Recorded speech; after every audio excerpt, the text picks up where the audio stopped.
She was struggling to rebuild her life after betrayal. He was a millionaire hiding behind simple clothes and modest words. When their worlds collided at a Saturday morning run club, neither expected what would happen next. I wasn't looking where I was going. I'm so sorry. Best kind of impression. Shows you're committed enough to tackle anything in your path. What started as an accidental bump became coffee dates, shared dreams, and a connection that felt completely real. But when she arrived at his door to deliver furniture and saw the mansion, everything changed. You're Mr. Hale, the client? You sat there while I told you about struggling to pay off debt, and you never once mentioned that you live in a mansion. I wasn't pretending to be someone else. I just wanted you to know me. The real me, not the bank account.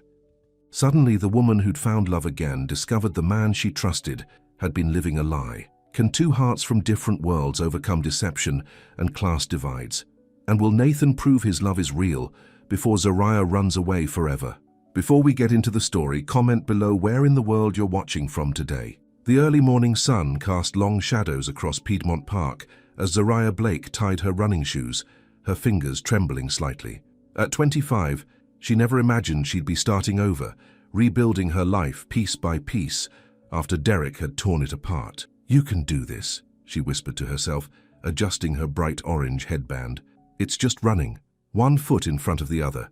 But joining this Saturday morning run club meant more than exercise. It meant reclaiming control, proving to herself that she could still breathe without the man who'd spent 2 years making her feel small. Zariah straightened her shoulders and approached the gathering of runners, stretching near the park entrance. Most were chatting in small groups, their easy laughter making her even more aware of how alone she felt. First time? A friendly woman with grey-streaked hair handed Zariah a name tag. "Is it that obvious?" Zariah smiled nervously, writing her name in bold letters. "We were all new once. I'm Patty, club coordinator. The 5-mile group meets over there." She pointed to a cluster of fit-looking runners. 3-mile group is by the water fountain." Zariah nodded. "I'll try the 3-mile today." Walking toward the smaller group, Zariah checked her phone. Another text from her mother. "Don't forget dinner tomorrow. Bringing someone special for you to meet." She sighed. Her mother meant well but couldn't understand that the last thing Zariah needed was another man in her life. Lost in thought, she didn't notice the tall figure in her path until it was too late. Her shoulder collided with something solid, and suddenly she was stumbling forward. Water splashed across her new running shoes as she grabbed for balance, her fingers clutching a stranger's arm. They both tumbled onto the grass, an awkward tangle of limbs and embarrassment. "I'm so sorry," a deep voice said immediately. Even though Zariah had clearly run into him, she looked up, mortified, into the kindest grey eyes she'd ever seen. The man they belonged to was already gathering his now empty water bottle, his curly hair falling across his forehead. "No, it was totally my fault," Zariah insisted, scrambling to her feet. "I wasn't looking where I was going." The man stood, brushing grass from his plain grey sweatshirt. Nothing about him was flashy or attention-seeking, just a regular guy with an extraordinary smile that somehow reached all the way to those thoughtful eyes. "I'm Nathan," he said, extending his hand. "Nathan Hale, Zariah Blake." His hand was warm, his grip gentle but firm. "First day here, already making an impression. Best kind of impression." Nathan's smile widened. "Shows you're committed enough to tackle anything in your path, even innocent bystanders."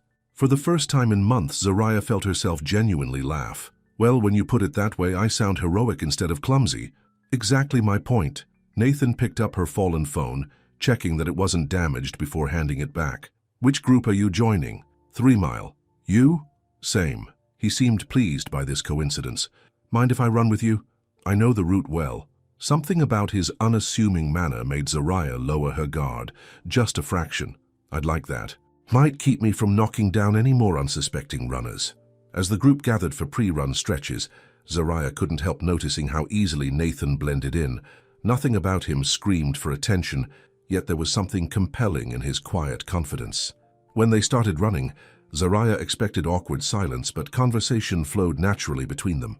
Nathan asked thoughtful questions about her work as a delivery coordinator, listening intently, as if her job managing furniture deliveries was fascinating. "So you're basically a problem solver," he concluded, as they rounded a bend in the trail. "Never thought of it that way," Zariah admitted, trying not to sound winded at mile 2. "But I guess I am. Rich people want their fancy couches yesterday, and I make it happen. Rich people can be the worst, Nathan agreed, slowing his pace slightly to match hers. Speaking from experience? Zariah teased. A shadow crossed his face so quickly she almost missed it. Let's just say I've seen enough to know money doesn't buy character. By the time they completed the 3 miles, Zariah's legs were burning, but her spirit felt lighter than it had in months. When the group dispersed, Nathan lingered. Same time next week? He asked, his voice casual but his eyes hopeful. I'll be here, Zariah promised. Might even bring a helmet for protection. His laughter followed her all the way to her car. Back in her small apartment, Zariah soaked in a hot bath, replaying the morning in her mind. She'd gone to the run club seeking solitude, a chance to rebuild herself away from the wreckage Derek had left behind. Instead, she'd found Nathan. Her phone buzzed with a text from her best friend, Tasha. How was run club? Any cute guys or just fitness freaks? Zariah hesitated before typing, met someone. Nice guy. Nothing special. But even as she sent the message, she knew it wasn't entirely true. There was something special about Nathan, though she couldn't quite name it. Sunday dinner at her mother's modest home in South Atlanta was the usual mix of delicious food and pointed questions. Still working all those overtime hours? Gloria Blake asked, passing a bowl of buttery mashed potatoes. Bills don't pay themselves, Mama.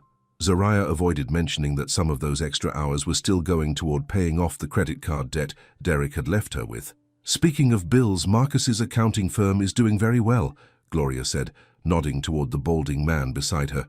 Tell Zariah about your new car, Marcus. For the next 20 minutes, Zariah endured Marcus's detailed description of his luxury sedan, complete with heated seats and a sound system worth more than her monthly rent. Must be nice, she said when he finally paused for breath. Could be yours, too, her mother interjected with all the subtlety of a bullhorn. A good man with good money. Mama, please, Gloria leaned forward. All I'm saying is, after what you went through with Derek, you deserve someone stable, someone established. Later, helping her mother with dishes, Zariah confronted the matchmaking. I'm not looking for another relationship, Mama, especially not with someone who talks about his car like it's a person. Gloria's hands stilled in the soapy water. I cleaned rich people's houses for 20 years before my back gave out. You know what I learned? The ones who flash their money are never as rich as they pretend. But the quiet ones, with real money, they're dangerous in a different way. They play at being ordinary until they've got you hooked. Then suddenly there's a whole world of rules you didn't know about. This isn't about Marcus or his boring car, Zariah said, realizing the truth. This is about Dad. Gloria's eyes hardened. Your father came into my life like a prince in disguise, said he was just a regular man trying to make it. Then his family's money came calling, and suddenly I wasn't good enough for their precious heir. So yes, I worry when you talk about nice men who seem too good to be true. Zariah hugged her mother, understanding her fears even as she rejected them. Not every man is going to be like Dad. Maybe not, Gloria conceded. But keep your eyes open, baby. That's all I ask. Saturday couldn't come fast enough. Despite her mother's warnings echoing in her mind, Zariah found herself looking forward to seeing Nathan again. This time she arrived early, scanning the gathering runners for his familiar figure. Her heart skipped when she spotted him, already stretching by the water fountain. He wore the same plain sweatshirt, but his face lit up when he saw her, making something warm unfurl in her chest. You came back, he said, sounding genuinely pleased. Promised I would. Zariah tried for casual, but her smile gave her away. No water bottle today. Safety precaution. Nathan's eyes crinkled at the corners. Can't be too careful around dangerous runners like you. As they joined the 3-mile group, Zariah noticed how Nathan greeted everyone by name, asking about a child's soccer game or someone's recent vacation. He remembered details, cared about answers. It was so different from Derek, who'd never bothered learning her friends' names even after 2 years. Their pace was better matched today, and conversation flowed easily between them as they jogged through the park. So what do you do when you're not running people over in parks? Nathan asked as they reached mile 1. Zariah laughed. Work, mostly. The furniture company keeps me busy 6 days a week. Sundays are for my mama's cooking and her not-so-subtle attempts to marry me off to boring men with nice cars. Sounds exhausting. The matchmaking, not the job. Both, actually. But the job pays the bills, so it wins. She glanced at him. What about you? What pays your bills? Nathan's stride faltered slightly before he answered. I work with computers, software development. Like coding and stuff? Sounds complicated. It can be, but it's mostly just solving puzzles. He redirected smoothly. Tell me more about your delivery job. Worst customer ever. By the time they finished their run, Zariah had shared stories about entitled customers and impossible delivery windows, while Nathan had mostly listened, offering occasional insights that showed he was truly paying attention. Coffee? He suggested as they cooled down. There's a place just across from the park. Zariah hesitated, her mother's warnings competing with the genuine interest in Nathan's eyes. I should get home, get ready for work. On Saturday? Rich people want their couches on weekends too. She smiled to soften the rejection. Rain check? Absolutely. If he was disappointed, he hid it well. Next Saturday? It's a date. The words slipped out before she could catch them. Nathan's smile turned thoughtful. Is it? Zariah took a deep breath. It could be, if you wanted. I'd like that, he said simply. Very much. As she walked to her car, Zariah felt lighter somehow, as if running alongside Nathan was helping her shed the weight of past disappointments. For the first time since Derek, she allowed herself to hope that maybe, just maybe, there were still good men in the world, and maybe Nathan Hale was one of them. Hale. Little did she know that their budding connection was about to be tested in ways neither of them could imagine, when the worlds they inhabited, his of wealth and privilege, hers of hard work and simple honesty, would collide in the most unexpected way. The next 3 Saturdays fell into a pattern that Zariah found herself looking forward to all week. Run with Nathan, coffee afterward at the little cafe across from the park, and conversations that flowed so easily she often lost track of time. Nathan was unlike any man she'd ever known. He listened, really listened when she spoke. He remembered details about her job, her mother, even her childhood dream of opening a small bookstore someday. Why books? He asked during their 3rd coffee date, his grey eyes focused entirely on her. They were my escape growing up, Zariah admitted, warming her hands around her mug. Mama worked long hours cleaning for rich families. I spent a lot of time alone, and books kept me company. Nathan nodded, understanding without pity. What's stopping you from opening that store now? Zariah laughed, but there was no humor in it. Reality? Money? The fact that I'm still paying off Derek's debts?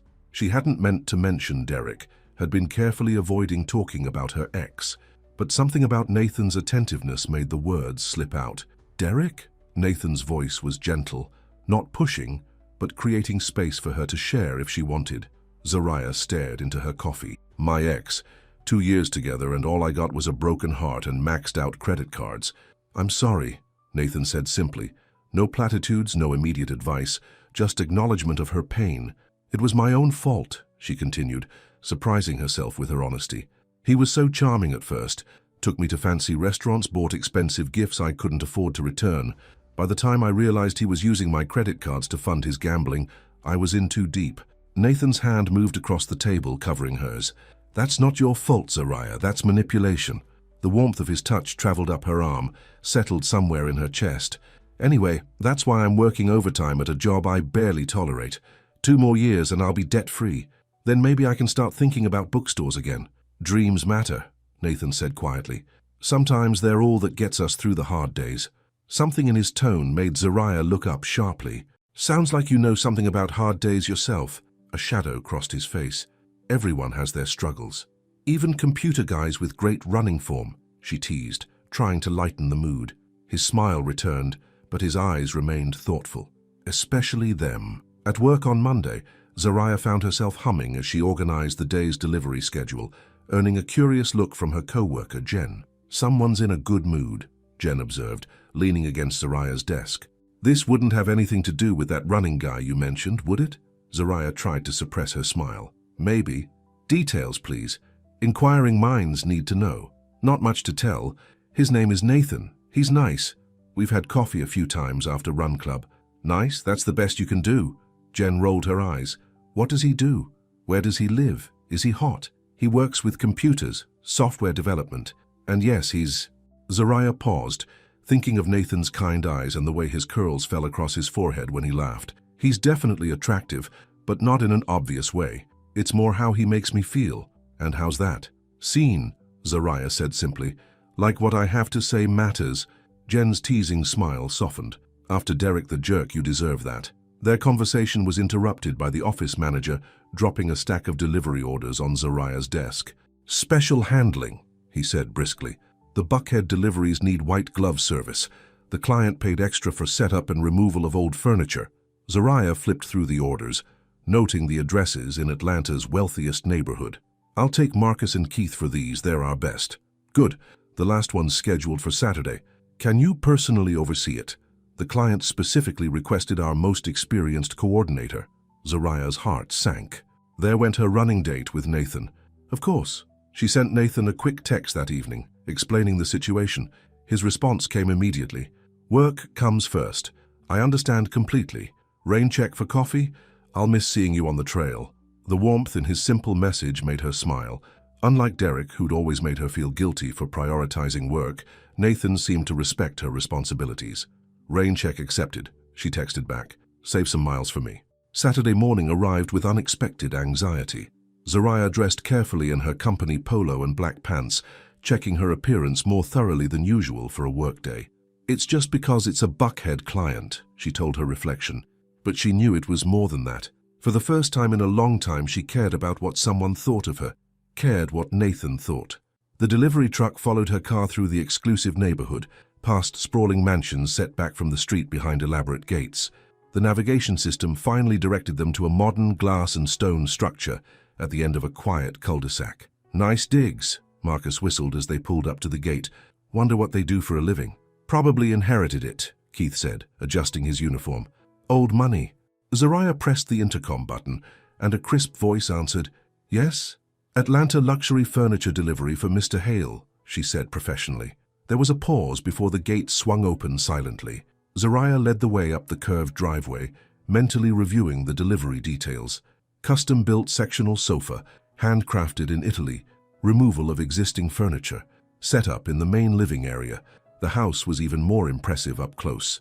Floor-to-ceiling windows overlooked a perfectly manicured lawn that sloped down to what appeared to be a private lake. The front door was solid wood, at least 10 feet tall. Zariah took a deep breath and rang the doorbell. She heard footsteps approaching, then the door swung open, and her world tilted on its axis. Nathan stood there, hair slightly damp as if he'd just showered after a run, wearing a simple t-shirt and jeans that she now realized probably cost more than her monthly rent. The recognition in his eyes quickly turned to something like panic. "Zariah." His voice was barely a whisper. She couldn't move, couldn't speak. The clipboard in her hands suddenly felt like it weighed 1,000 pounds. "You're Mr. Hale," she finally managed, her voice sounding strange to her own ears. "The client." Nathan swallowed hard. "I can explain." Behind her, Marcus cleared his throat awkwardly. "Where do you want the sofa, sir?" Nathan's eyes never left Zariah's face. "Through here." "The living room." He stepped back, gesturing for the delivery men to enter. Zariah followed on autopilot, her mind racing. The interior of the house was stunning, open and airy, with art on the walls that she instinctively knew was original and expensive. Nothing like the modest apartment he'd led her to believe he lived in. Everything about Nathan, his simple clothes, his unassuming manner, the way he'd listened to her struggles with money, now felt like a calculated lie. She supervised the removal of the old furniture and the placement of the new sectional with mechanical efficiency, avoiding Nathan's gaze. When Marcus asked him to sign for the delivery, she stepped outside, needing air that wasn't filled with the scent of wealth and deception. The delivery men finished quickly, sensing the tension. As they drove away, Zariah stood by her car, keys in hand, desperate to escape. "Zariah, please." Nathan appeared beside her, his eyes pleading. "Let me explain." "Explain what?" Her voice was steady despite the storm inside her. "That you pretended to be someone you're not? That you sat there while I told you about struggling to pay off debt, and you never once mentioned that you live in a mansion?" "I wasn't pretending," he insisted. "Everything I shared with you was real, except the part where you're obviously rich enough to buy half of Atlanta." She gestured at the house behind him. "What is this, Nathan? Some kind of game? Slumming with the working class for fun?" Pain flashed across his face. "It's not like that. When people know about the money, everything changes. They want something from me, or they treat me differently. With you, for the first time in years, I was just me. How convenient for you." Zariah felt tears threatening and blinked them back furiously. "You got to decide what parts of yourself to share, while I laid my life bare. Do you have any idea how humiliating this feels? I never meant to humiliate you. I was going to tell you, but I wanted you to know me first. The real me, not the bank account. The real you. Zariah laughed bitterly. The real you lives here, Nathan. The real you has probably never worried about a bill in your life. Meanwhile, I've been working overtime to pay off debt my ex left me with, and you sat there listening like you understood. I do understand. No, you don't. The dam broke, and tears spilled down her cheeks. You can't possibly understand what it's like to count every dollar, to choose between fixing your car or paying your electric bill. You were playing poor while I'm actually living it. Nathan reached for her, but she stepped back. Don't. She fumbled with her car keys. Just don't. Zariah, please. What we have is real. The money doesn't change who I am with you, but it changes everything for me. She got into her car, hands shaking. My mother cleaned houses like yours for 20 years, broke her back for people like you. And now I find out I've been… What? Your little experiment in how the other half lives? That's not fair, Nathan said, his voice breaking. I care about you. The money doesn't matter. Easy to say when you have it. Zariah started the engine. Goodbye, Nathan. She drove away, vision blurred with tears, her mother's warnings echoing in her mind. They play at being ordinary until they've got you hooked. Then suddenly there's a whole world of rules you didn't know about. Zariah called in sick on Monday, something she'd never done before. She couldn't face the office, couldn't bear Jen's questions about her weekend. Instead, she stayed in bed, replaying every moment with Nathan, searching for clues she should have seen. The software development job that he'd been so vague about, the way he deflected personal questions, his understanding of rich people that had seemed empathetic at the time, but now felt like insider knowledge. Her phone buzzed repeatedly with texts from him. Please let me explain. What we have is real, Zariah. I'm still the same person you ran with. She left them all unanswered. On Tuesday, flowers arrived at her apartment. Simple daisies, not extravagant roses. The card read, I'm sorry, no more secrets, please call me Nathan. She put them in water but didn't call. By Wednesday, her mother was concerned enough to stop by unannounced, bringing homemade soup and motherly intuition. You've been crying, Gloria observed, setting the soup container on Zariah's small kitchen counter. What happened? Zariah considered deflecting but didn't have the energy. You were right, Mama. About men who pretend to be something they're not. She told her mother everything. Meeting Nathan at Run Club, their coffee dates, discovering his mansion in Buckhead. Gloria's expression hardened as she listened. Men like that, she said when Zariah finished, always leave with more than they gave. Your father took my youth and left me with a broken heart and a child to raise alone. Nathan's not like that, Zariah found herself saying, surprising both of them. He's kind and thoughtful. He just lied about his circumstances. A lie is a lie, baby. Doesn't matter if it comes wrapped in kindness. But as the week progressed, Zariah found herself questioning her own reaction. Had Nathan actually lied, or had he simply omitted details? He'd never claimed to be struggling financially. She'd just assumed based on his modest appearance and his empathy for her situation. And underneath her hurt and embarrassment was a truth she couldn't ignore. She missed him. Missed his gentle humor, the way he listened, how he made her feel valued. Saturday morning arrived and Zariah found herself driving to Piedmont Park, almost against her will. She told herself she was just going for a run, that she needed the exercise after a week of wallowing, but as she parked her car, she knew she was hoping to see him. The Run Club was gathering as usual. Patty waved when she spotted Zariah. Haven't seen you in a while, the coordinator said warmly. Nathan said you'd been busy with work, so he'd been coming without her. The thought made something twist in Zariah's chest. Is he here today? She asked, trying to sound casual. Patty nodded toward the trail. Already started. Said he needed to clear his head. Been like that the past couple weeks, running alone, pushing himself hard. Everything okay between you two? Zariah didn't know how to answer that. It's complicated. She set off down the trail, her pace faster than usual. At the 2-mile marker, she spotted him ahead, his familiar figure moving steadily along the path. For a moment, she considered turning back. Then he glanced over his shoulder, and their eyes met. Nathan stopped running immediately, waiting as she approached. He looked different, tired, with shadows under his eyes that hadn't been there before. You came, he said softly when she reached him.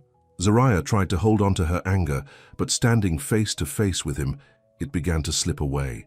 I needed to run. Just run? Or run with me? The question hung between them. heavy with meaning. "I don't know," she admitted. "I'm still angry with you. You have every right to be." He ran a hand through his curls, a gesture she now recognized as nervousness. "I should have told you the truth from the beginning. Why didn't you?" Nathan sighed, looking out over the park. "People see the house, the money. They don't see me. My last relationship, she was with me for what I could give her, not who I was. When it ended, I swore I wouldn't let that happen again. So you decided to lie instead." "I didn't lie about who I am, Zariah. I just didn't volunteer the financial details." His eyes found hers, sincere and pained. "The man who runs with you, who drinks coffee with you, who listens to your dreams about opening a bookstore, that's the real me. The money is just circumstance." Zariah shook her head. "It's not just circumstance, Nathan. It's privilege. It's opportunity. It's security that I've never known." "I know, and I should have been honest about that. But please believe me when I say everything else was real, especially how I feel about you." A jogger passed them, breaking the moment. Zariah took a step back, needing distance to think clearly. "I need time," she said finally. "This is a lot to process." Nathan nodded, disappointment clear in his eyes, but respecting her boundary. "I understand. For what it's worth, I'm sorry, not for who I am, but for not trusting you with the whole truth." As she turned to leave, he called after her, "Zariah, I'll be here next Saturday, and the Saturday after that, for as long as it takes." She didn't answer, but as she walked away, she knew she'd be back. The question was whether she could learn to trust him again, and whether the world he inhabited, so different from her own, would ultimately tear them apart. Back at her apartment, Zariah finally opened the last text Nathan had sent the day before. "I don't expect you to forgive me right away, but I want you to know that meeting you has changed my life. For the first time, someone saw me. Not my money, not what I could do for them, just me. I didn't tell you about my financial situation because I was afraid of losing that. Instead, I might have lost you anyway. If you give me another chance, I promise no more secrets." Just two people running side by side wherever the path leads. Zariah read the message 3 times, her heart at war with her pride. Then, slowly, she began to type a response. Zariah stared at her phone, thumbs hovering over the keyboard. After several attempts at writing and deleting, she finally sent a simple message. "I'm not ready to forgive you yet, but I'm willing to listen." Nathan's response came almost immediately. "That's all I'm asking for. Thank you." She set her phone down, emotions swirling. Part of her wanted to protect her heart, to walk away before Nathan could hurt her like Derek had. But another part, a stronger part, couldn't deny the connection they'd built over those Saturday mornings. Had it all been a lie? Or was there something real beneath the omissions? Her mother would tell her to run. Derek would have laughed at her hesitation, called her foolish for even considering giving Nathan another chance. But neither of them had felt the quiet understanding in Nathan's eyes when she talked about her dreams, or the gentle way he'd listened without judging. Monday morning brought a fresh stack of deliveries at work, and Zariah threw herself into the distraction. Around noon, Jen appeared at her desk with 2 sandwiches. "Lunch break," she announced, dropping into the chair across from Zariah. "And you're going to tell me why you've been walking around like a zombie." Zariah accepted the sandwich with a weak smile. "That obvious, huh? Girl, you've checked your phone approximately 500 times this morning. Something's up." With a sigh, Zariah explained her discovery at Nathan's house and their recent messages. "Wait," Jen interrupted, eyes wide. "Your running guy lives in a mansion in Buckhead? Like, actual mansion? That's what you took from this story?" Zariah shook her head. "Yes, he's apparently loaded, and he never told me." "Okay, I get why you're upset," Jen said, taking a bite of her sandwich. "But let me play devil's advocate for a second. If he'd told you right away that he was rich, would you have given him a chance? After Derek?" The question hit Zariah like a punch to the gut. "No," she admitted reluctantly. "Probably not. So maybe he wasn't being manipulative. Maybe he just wanted a fair shot. But it feels like he wasn't being honest about who he really is." "Is money who he is, though?" Jen raised an eyebrow. "Or is it just something he has?" The question followed Zariah through the rest of her day, echoing in her mind as she drove home. By Thursday, she'd made a decision. She would see Nathan on Saturday. Not at the run club where they'd be surrounded by others, but somewhere they could really talk. She texted him, "Coffee tomorrow after work, the place across from the park, 6 p.m. His reply was immediate. "I'll be there." The cafe was quiet when Zariah arrived, just a few customers lingering over late afternoon drinks. She spotted Nathan immediately, sitting at a corner table with 2 coffees already waiting. He stood when he saw her, uncertainty written across his face. "You came," he said, echoing his words from the park. "I said I would." Zariah sat down, wrapping her hands around the coffee cup. "Thank you for this. I ordered it how you like it. 1 sugar, splash of cream." The fact that he remembered such a small detail made something twist in her chest. "Nathan, Before you say anything," he interrupted gently, "I want to show you something." He pulled out his phone, opened a photo, and slid it across the table. It showed a much younger Nathan standing between an older couple in front of a small, modest house. "My parents," he explained, "and our home in Macon where I grew up. Dad was a high school science teacher. Mum worked at the public library. We weren't poor, but we weren't wealthy either." Zariah studied the photo, noting the pride in his parents' faces and the gangly teenager with the same kind eyes she'd come to know. "The money came later," Nathan continued. "I created a security software program in college. It was just a project at first, something I was passionate about. Then a tech company offered to buy it for more than I could comprehend at 22. "So you're self-made," Zariah said quietly. "If you want to call it that. But the point is, the money isn't who I am. It's not how I was raised." He leaned forward. "When I met you, I wasn't pretending to be someone else. I was just being the person my parents raised me to be. Someone who values hard work and honesty and treating people with respect." "But you weren't honest with me," Zariah pointed out. "No, I wasn't. Not completely." Nathan ran a hand through his curls. "After my last relationship ended, I promised myself I'd never let anyone get close to me because of what I had rather than who I was.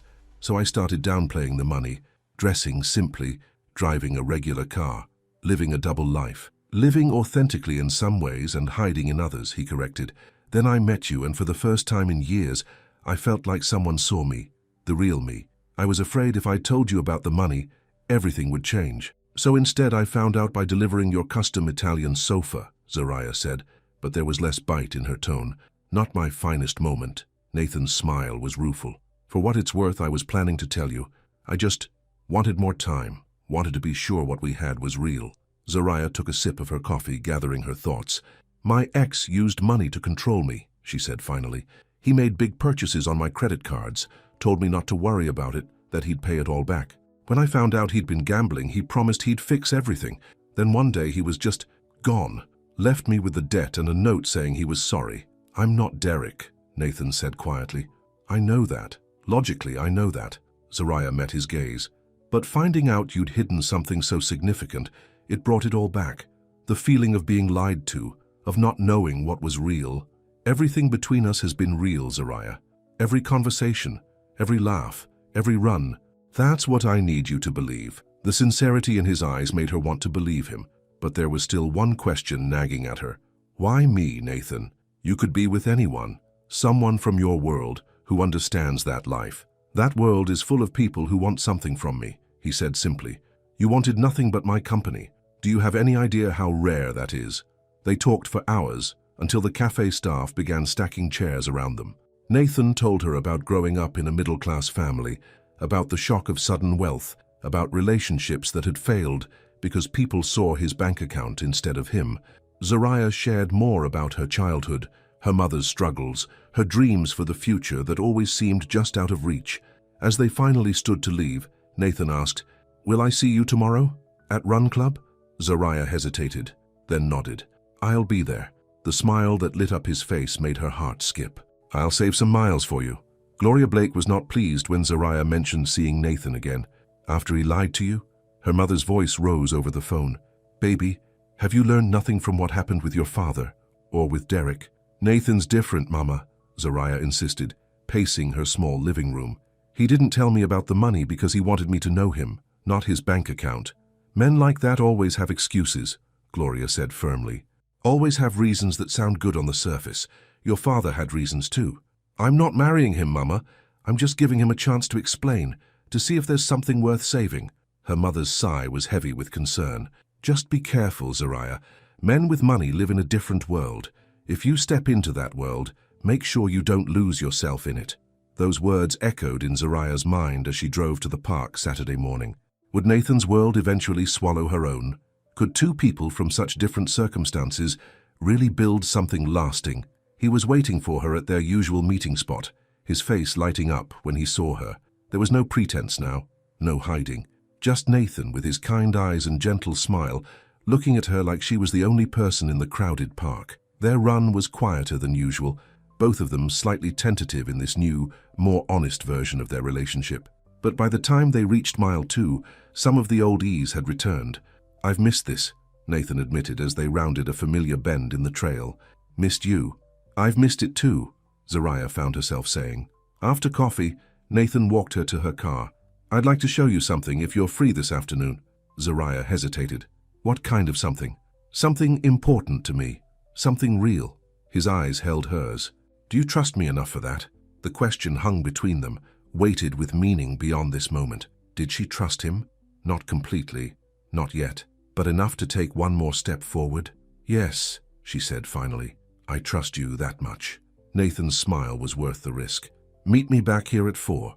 We can take my car." Zariah spent the hours in between questioning her decision. Was she being naive, letting Nathan back into her life so quickly, or would walking away be the bigger mistake? At 4 o'clock, she was waiting in the park, stomach fluttering with nerves. Nathan pulled up in a car she hadn't seen before.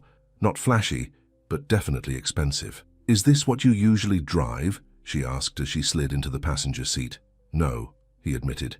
"I have a less conspicuous car I use most days, but this one was a gift from my parents after the software sale. They insisted on doing something nice for me with the money, even though I wanted to buy them a house." "Did you? Buy them a house?"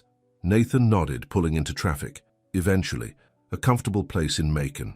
Nothing extravagant. Dad still complains it's too big for them, but Mum loves the garden." They drove for about 20 minutes, heading away from the wealthy neighborhoods Zariah had expected. Instead, they pulled up in front of a modest brick building in a working-class area she recognized.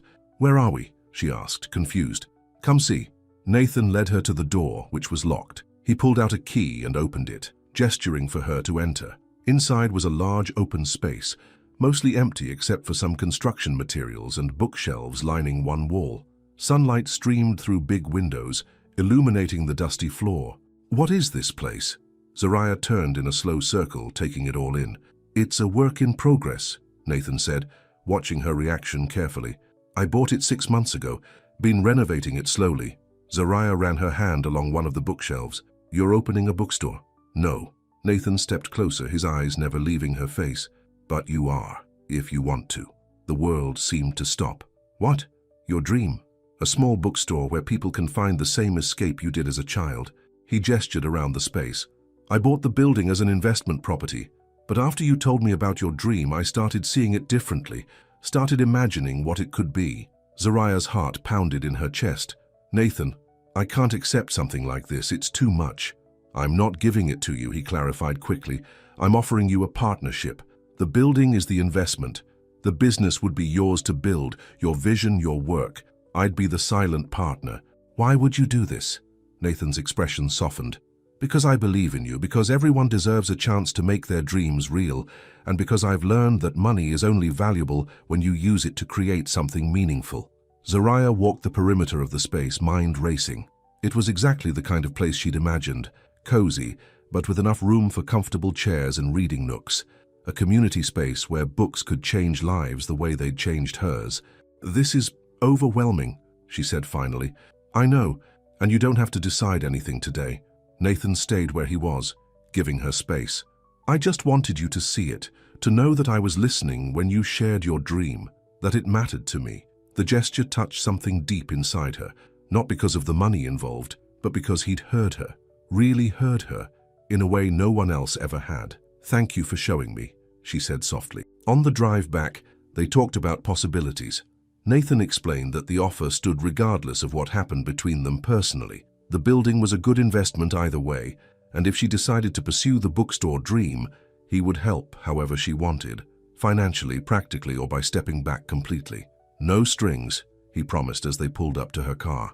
"No pressure, just an open door, if and when you're ready to walk through it." Zariah studied his face, searching for any sign of manipulation or control. She found only sincerity and something else, something that made her pulse quicken. "I should go," she said, reaching for the door handle. "This is a lot to process." "Of course." Nathan made no move to stop her. "Take all the time you need." Before she could overthink it, Zariah leaned across the console and kissed his cheek. Thank you for being real with me today." The surprise and hope in his eyes stayed with her all the way home. Over the next few weeks, a new pattern emerged. Saturday runs followed by coffee, occasional dinners at modest restaurants where Nathan seemed perfectly comfortable. He never pushed her to visit his home again, never flaunted his wealth or used it to impress her. If anything, he seemed almost apologetic about it. The subject of the bookstore remained open between them, an opportunity, not an obligation. Zariah found herself driving by the building sometimes, imagining possibilities, sketching floor plans during her lunch breaks. One evening, after a simple dinner at a neighborhood Thai place, Nathan walked her to her car. "I've been thinking," he said, hands in his pockets. "Would you be willing to meet my parents? They're coming to visit next weekend." The question caught Zariah off guard. Meeting parents was a significant step, an acknowledgement that whatever was happening between them was serious. "You've told them about me?" she asked. "Only good things," he assured her with a smile. "They'd like to have dinner at my place on Saturday. Nothing fancy, I promise. Mum insists on cooking whenever she visits, says my kitchen doesn't get enough use." Zariah thought about her mother's warnings, about the worlds that separated her from Nathan. But she also thought about the man who ran beside her every Saturday, who listened to her dreams and believed in them enough to create a space where they might come true. "I'd like that," she said finally. Nathan's smile was like sunrise. "Really? Really?" She reached for his hand, twining her fingers with his. "But you should probably meet my mother too. Fair warning, she's going to be a tougher sell than your parents." "I welcome the challenge," Nathan said, squeezing her hand. "I've got nothing to hide anymore." That Saturday, Zariah found herself standing once again at the gate of Nathan's Buckhead mansion, this time as an invited guest rather than a delivery coordinator. The difference wasn't lost on her. Nathan met her at the door, dressed simply in jeans and a button-down shirt. "They're in the kitchen," he said, taking her hand. "Dad's already made himself at home with the TV remote, and Mom's pretending she doesn't need help with dinner." Zariah had expected to feel intimidated, but Nathan's parents immediately put her at ease. James Hale was a retired science teacher with his son's quiet manner and observant eyes. Maria Hale had the same curls as Nathan, now streaked with silver, and a warmth that filled the enormous kitchen. "So you're the runner who knocked our son off his feet," Maria said, handing Zariah a glass of iced tea, "literally from what he tells us." "It was an accident," Zariah laughed, relaxing despite herself. "Though in retrospect maybe it was fate. I'm just glad he's found someone who knows him for himself," James said, his gaze thoughtful. "This house, the money, it's not who Nathan is. Never has been." "Dad," Nathan warned, "let's not overwhelm Zariah with the heart-to-heart right away." "It's okay," Zariah assured him. "I think I needed to hear that." Over a simple but delicious home-cooked meal, Zariah learned more about Nathan's upbringing, the camping trips they'd taken instead of expensive vacations, the emphasis on education and character over material possessions. She began to understand how a man raised with such values could be uncomfortable with sudden wealth, how he might seek connections based on something deeper than financial status. As the evening wound down, Maria pulled Zariah aside while the men cleared the table. "He's different with you," she said quietly. "More himself than I've seen him in years." "The money complicates things," Zariah admitted. Maria nodded, understanding. "It always will. But Nathan's heart is the same as it was when he was that skinny boy building computers in our garage. If you can see that heart past all the trappings, you'll have something rare." Later, as Nathan walked her to her car, Zariah felt a shift inside herself, a softening of the barriers she'd built since Derek, since learning about Nathan's wealth. "Your parents are wonderful," she told him. "I see a lot of them in you." "High praise," he said, smiling. "They liked you too. A lot." Under the glow of the security lights, with the mansion looming behind them, Zariah made a decision. She reached up and kissed him, not on the cheek this time, but fully, honestly, on the lips. Nathan responded with gentle intensity, his arms encircling her waist. When they pulled apart, both slightly breathless, Zariah rested her forehead against his. "I'm still scared," she admitted. "Our worlds are so different." "Maybe," Nathan said, brushing a strand of hair from her face, "or maybe we just create a new world together, one that takes the best parts of both." The possibility hung between them, fragile and hopeful. As Zariah drove home, she felt lighter than she had in months, as if the miles between her apartment and Nathan's mansion weren't quite so insurmountable after all. But when she turned onto her street, reality crashed back. Her mother's car was parked outside her apartment, and Gloria Blake was waiting on the steps, her expression a thundercloud. "Where have you been?" she demanded as Zariah approached. "I've been calling for hours." "I had dinner with Nathan and his parents," Zariah explained, instantly on guard. "My phone was on silent. What's wrong?" Gloria's eyes narrowed. "I did some research on your Mr. Hale. Did you know his company laid off 200 workers last year while he bought that mansion? Or that his software is used by companies to replace human employees with automation?" The accusations hit Zariah like physical blows. "That can't be right. Nathan wouldn't." "It was in the business section of the paper," Gloria insisted. "Nathan Hale, tech entrepreneur, made his fortune selling software that helps companies streamline operations, which is just a fancy way of saying fire people." Zariah's stomach clenched. Nathan had told her about creating security software in college, but he'd been vague about his current business ventures. Was there more he hadn't shared? "I need to talk to him," she said, reaching for her phone. "So he can lie to you again?" Gloria's voice was sharp with concern. "Baby, men like that don't change. They just get better at hiding who they really are." As if on cue, Zariah's phone lit up with a text from Nathan. "Thank you for tonight. It meant the world to my parents and to me." The simple message made her heart ache. Was this the same man her mother was describing? The cold businessman who profited from others' misfortune? "I need some time to think," she told her mother, unlocking her apartment door. "I'll call you tomorrow." Alone in her apartment, Zariah pulled up search results for Nathan Hale. The first few articles confirmed what he'd told her: his success with security software in college, the lucrative sale. But deeper research revealed more recent ventures, including a company that specialized in automation technologies. The business journal her mother had mentioned did indeed report layoffs, though the connection to Nathan was less direct than Gloria had implied. His company had provided software to a manufacturing firm that subsequently reduced its workforce. By morning, Zariah was exhausted, her mind spinning with questions. The man who'd shown her the bookstore space, who'd introduced her to his parents, who ran beside her every Saturday, could he really be responsible for hundreds losing their jobs? She needed answers, but not through internet searches or second-hand reports. She needed to hear the truth from Nathan himself. She needed to look into those kind grey eyes and know once and for all if what they had was real. With shaking hands, she texted him, "We need to talk. Meet me at the park, our usual spot, 10 a.m. His response was immediate. "I'll be there." The fog was rolling in as Zariah parked her car. Would this conversation be the beginning of something deeper or the end of everything they'd built? Either way, she was determined to face it head-on, with her eyes wide open. Nathan was already waiting, his expression concerned when he saw her face. "What's wrong?" he asked as she approached. Zariah took a deep breath. It was time for the whole truth, whatever that might be. The morning air was crisp as Zariah and Nathan faced each other at their usual meeting spot in the park. The runners and families that normally filled the paths were absent at this early hour, leaving them in a bubble of privacy surrounded by misty trees. "My mother showed me an article," Zariah began without preamble, "about your company, about layoffs." Nathan's expression shifted, not to defensiveness as she'd expected, but to something more complicated. Regret, perhaps, mixed with resignation. "Which article?" he asked quietly. "Does it matter? Is it true?" Zariah crossed her arms, steeling herself against the disappointment she feared was coming. "Did your software help a company fire 200 people last year?" Nathan gestured to a nearby bench. "Can we sit? This isn't a simple yes or no answer." Zariah hesitated, then nodded. As they sat, she maintained distance between them, needing clarity more than comfort. "My original software was for cybersecurity," Nathan began. "That's how I made my first money. But after that, I started a new company focused on business operations, streamlining processes, making systems more efficient. Replacing workers with machines," Zariah translated.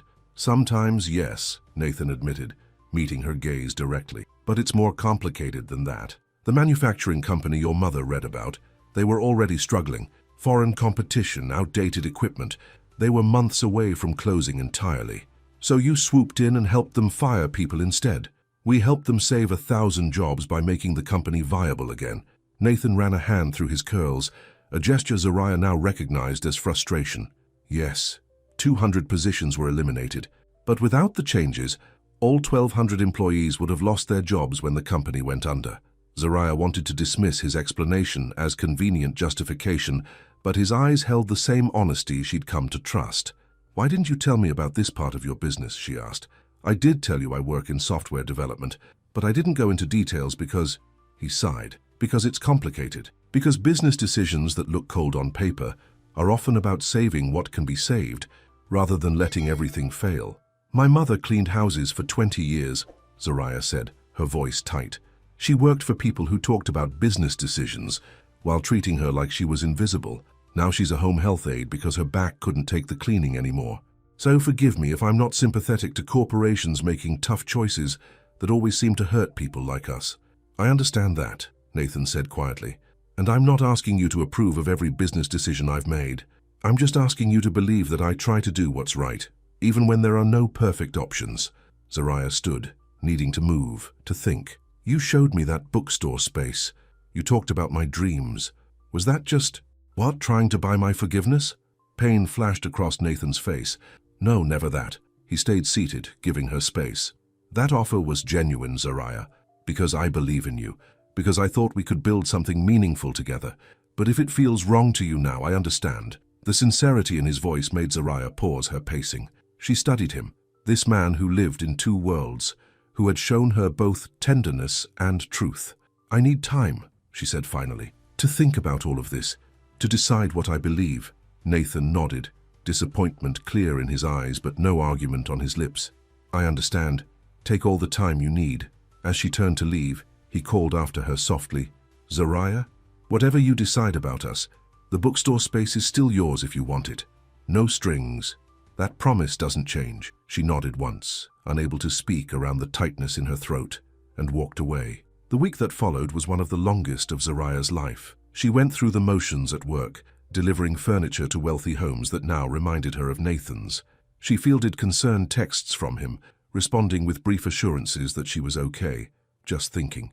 Her mother called daily, convinced that Zariah was being manipulated by a man who couldn't possibly understand their world. "Men like that don't change," Gloria insisted during one call. "They just get better at explaining why the rest of us have to." But Tasha offered a different perspective over lunch. "Have you considered that maybe there aren't easy answers?" her friend suggested. "That maybe good people sometimes have to make compromises in a messy world? So I should just accept that his business might hurt people like my mother?" Zariah pushed her salad around the plate. "I'm not saying that. I'm saying that maybe the question isn't whether Nathan is all good or all bad. Maybe it's whether what you two have together is worth working through the complicated parts." That night, Zariah drove to the empty bookstore space. Nathan had given her a key just in case, and now she used it, flipping on the lights and standing in the center of the open room. She could see it so clearly, shelves lined with books that could transport readers to other worlds. Comfortable chairs where children might discover the same escape she had found. A community table for students, for seniors, for anyone needing connection along with stories. Was this dream tainted now, knowing it was made possible by Nathan's wealth? Or was it possible that something good could come from a complicated source? She pulled out her phone and, after a moment's hesitation, called the one person who might truly understand. "Mama, can I come over? I need to talk." An hour later, Zariah sat at her mother's kitchen table, hands wrapped around a mug of tea. "I'm not here for you to tell me what to do," she said, as Gloria sat across from her. "I'm here because I need you to listen. Really listen." Gloria's eyebrows rose, but she nodded. "I'm listening." Zariah told her everything, about Nathan's upbringing, his parents, how he'd built his business from nothing, about the bookstore space and what it could mean for the community, about her own conflicted feelings. "I understand why you're worried," she concluded. "After Dad left, after Derek, but Nathan isn't them. And I'm not asking for your permission. I'm asking for your support, whatever I decide." Gloria was quiet for a long moment. "You really care about him, don't you?" "I do," Zariah admitted. "But I also care about being true to myself, to the values you raised me with." "I raised you to think for yourself," Gloria said, reaching across the table to take her daughter's hand, "and to recognize a good heart when you see one." Is his heart good, Zariah? When all the money and business is stripped away? The question hung in the air between them. Zariah thought of Nathan running beside her, matching his pace to hers. Nathan listening to her dreams without judgment. Nathan introducing her to his parents with pride in his eyes. "Yes," she said softly. "His heart is good." Gloria squeezed her hand. "Then maybe that's your answer." Saturday dawned foggy and cool. Zariah hadn't told Nathan she was coming to Run Club, hadn't responded to his latest message asking if she was okay, but as she parked her car and walked toward their usual meeting spot, she knew what she needed to say. The park was quiet, visibility limited by the thick fog that rolled between the trees. She spotted him on the trail, already running, his familiar form appearing and disappearing in the mist. For a moment she simply watched him, this man who had complicated her life in ways she never expected. Then she stepped onto the path and began to run, easily catching up to him. Nathan noticed her immediately, surprise and hope flickering across his face, but he said nothing, just adjusted his pace to match hers. They ran in silence, side by side through the fog-shrouded park. 1 mile, 2 miles, their rhythms synchronized, breaths creating small clouds in the cool air. At the 2-mile marker, Zariah finally spoke. "I went to the bookstore space." Nathan glanced at her but kept running. "And?" "I could see it, all of it, how it could be." They rounded a bend in the trail, their footfalls the only sound besides distant birdsong. "I talked to my mother," Zariah continued, "really talked to her, and I realized something." "What's that?" Nathan's voice was careful, neutral. "That life isn't black and white, that good people can make complicated choices in an imperfect world." They reached a small incline, both automatically leaning forward to maintain their pace. "I also realized," Zariah said, her voice stronger now, "that I've been running from something real because I was afraid of being hurt again, afraid of trusting someone from a world so different from mine." As they crested the hill, Nathan slowed his pace slightly. "And now I'm still afraid," Zariah admitted, "but I'm more afraid of missing something important because of that fear." They came to a fork in the trail. By unspoken agreement, they took the longer path, extending their time together. "The bookstore," Nathan said after a moment. "Is it still something you want?" "It is, but on my terms. As a legitimate business partnership. I'll do the work. I'll make the decisions. You provide the space and initial investment. We split everything 50-50. A smile touched the corners of Nathan's mouth. "That sounds fair. And one more thing," Zariah added, her pace steady despite the conversation. "I want to create a literacy program for adults, free classes, resources for job seekers, a way to help people build better lives. I think that's a wonderful idea." They ran another half-mile in comfortable silence, the fog beginning to lift as the sun strengthened. "What about us?" Nathan finally asked, the question she knew had been waiting on his lips. Zariah slowed, then stopped on the path. Nathan stopped beside her, both of them slightly breathless from the run. "That's more complicated," she said honestly. "I care about you, Nathan, more than I expected to, but there's still so much we have to figure out, so many ways our worlds don't quite fit together." Disappointment flickered in his eyes, but he nodded, understanding. "I'm willing to try, though," Zariah continued, "to see if we can build something real, something that takes the best of both our worlds, like you said." Hope replaced the disappointment. "That's all I'm asking for. A chance." The rising sun broke through the fog, illuminating the path ahead of them. Zariah began running again, and Nathan fell into step beside her. As they approached the final stretch of trail, Zariah turned to him, their eyes meeting as they ran. "Still want to run with me, even if I never forgive you all at once?" she asked softly. Nathan looked at her, breathless, hopeful. And just as he was about to answer, 3 months later, the sign went up outside the brick building. Second Chances Books and Community. Inside, Zariah directed the placement of the final bookshelves, while Nathan assembled a reading nook in the children's section. "My mother called," Zariah said, checking items off her clipboard. "She's bringing cookies for the grand opening tomorrow." "Does this mean she's finally warming up to me?" Nathan asked, tightening the last screw on a small table. "Let's just say she's reserving judgment," Zariah smiled. "But the fact that she's baking is a good sign. She doesn't bake for just anyone." Nathan stood, dusting off his hands on his jeans. "I'll take it as progress." The past months had been a whirlwind of planning, renovations, and careful steps forward in their relationship. Nathan had kept his promise to be a silent partner in the business, offering advice when asked, but letting Zariah's vision guide the project. They'd compromised on the literacy program, with Nathan providing funding and Zariah handling the curriculum. Their personal relationship had progressed more slowly, both of them mindful of the differences they were bridging. Nathan had introduced Zariah to his world gradually, a charity gala here, a business dinner there. She'd been uncomfortable at first, acutely aware of the wealth surrounding her, But Nathan's steady presence had helped her find her footing.